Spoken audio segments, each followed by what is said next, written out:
Hello guys, welcome back to my new video. Guys के छ guys, सन्चै हुनुहुन्छ? आई होप सबै सन्चै हुनु होला। म पनि एकदम सन्चै छु। गाइज आज म बनाउन गइरहेको छु माछा। हजुरहरूलाई म रेसिपी देखाउँदैछु। बारीक काटेको प्याज अनि टमाटर, यहाँ लसुन सबै कटिङ गरेर रेडी भइसकेको छ। अब हजुरहरूलाई म देखाउन गइरहेको छु। हेर्न सक्नुहुन्छ कसरी बनाइन्छ माछाको रेसिपी। स्टार्टिङमा यो काटेको लसुन हाल्ने, यसलाई हल्का ब्राउन हुन दिने। ब्राउन भइसकेपछि हल्का यो ब्राउन भइसकेको छ, त्यसपछि यो बारीक काटेको प्याज अनि मिर्ची हालिरहेको छु।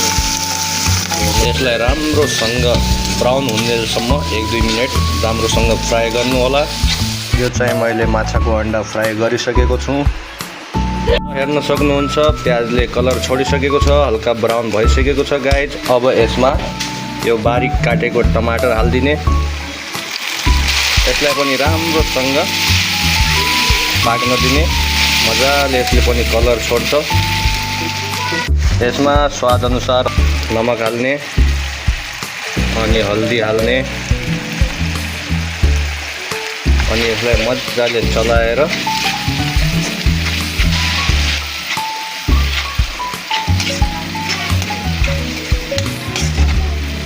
2-3 मिनटको लागि राम्रोसँग ढाकिदिने।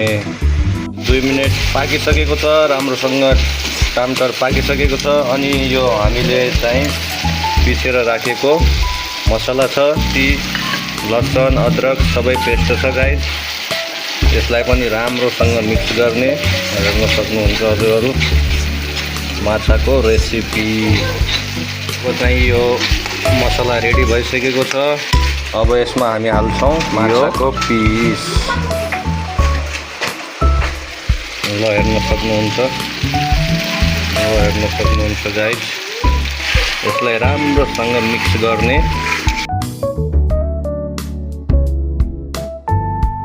अनि हजुरहरूलाई झोल कतिको चाहिन्छ त्यो हिसाबले पानी हाल्ने।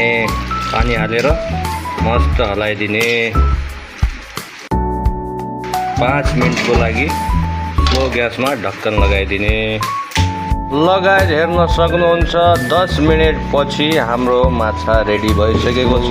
अब सक्नुहुन्छ गाइस, हेर्न सक्नुहुन्छ हाम्रो माछाका पिस रेडी भइसकेको छ।